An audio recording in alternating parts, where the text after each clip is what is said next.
इस कविता का शीर्षक है गांव की आवाज़।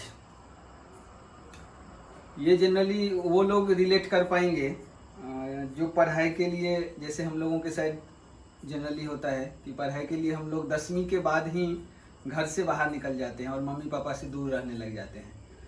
तो उस टाइम, उस समय में जो स्थिति होती है जब हम घर छोड़ के निकलते हैं 10वीं के बाद, तो वही हमारे लिए सबसे डिफ़िकल्ट टाइम होता है।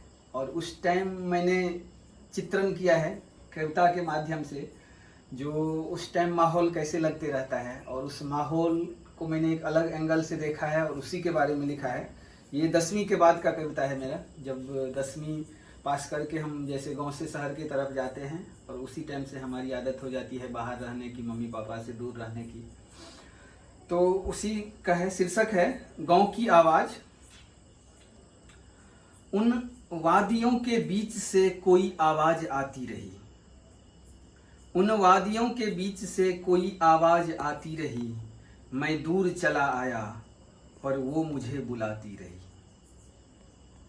शायद वो रोक लेती मेरे बढ़े कदम को, शायद वो रोक लेती मेरे बढ़े कदम को।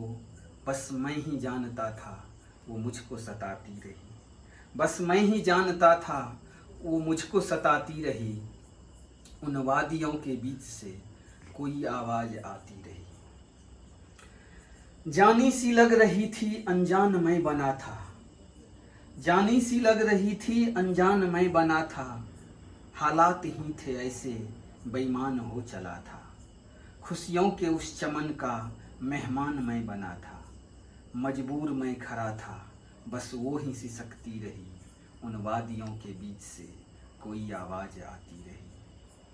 उससे जुड़ी थी यादें जीवन की वो बहारें, उससे जुड़ी थी यादें जीवन की वो बहारें। वो छाँव माँ का आंचल बापू के वो सहारे, वो छाँव माँ का आंचल बापू के वो सहारे। पनघट भी थे जुदा पर मकान भी किनारे।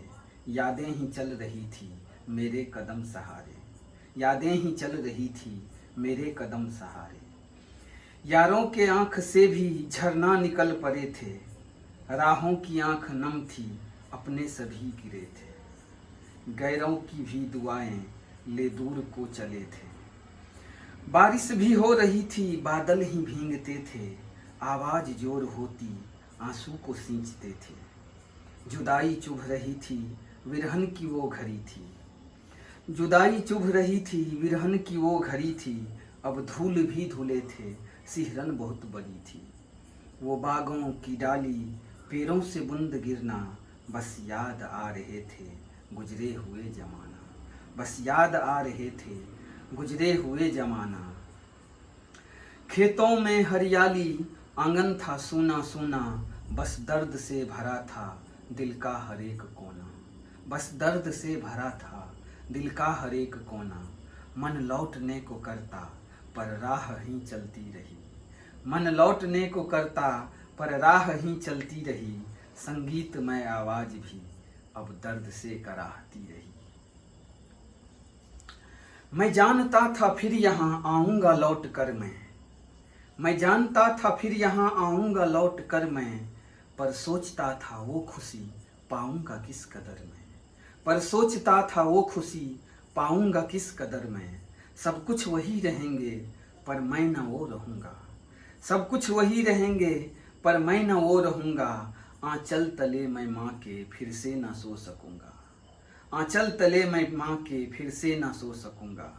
अक्षम्य होगी गलतियाँ चाहे वो तुच्छ हो, पर न बन सकेगा वादियों के बीच में कभी घर।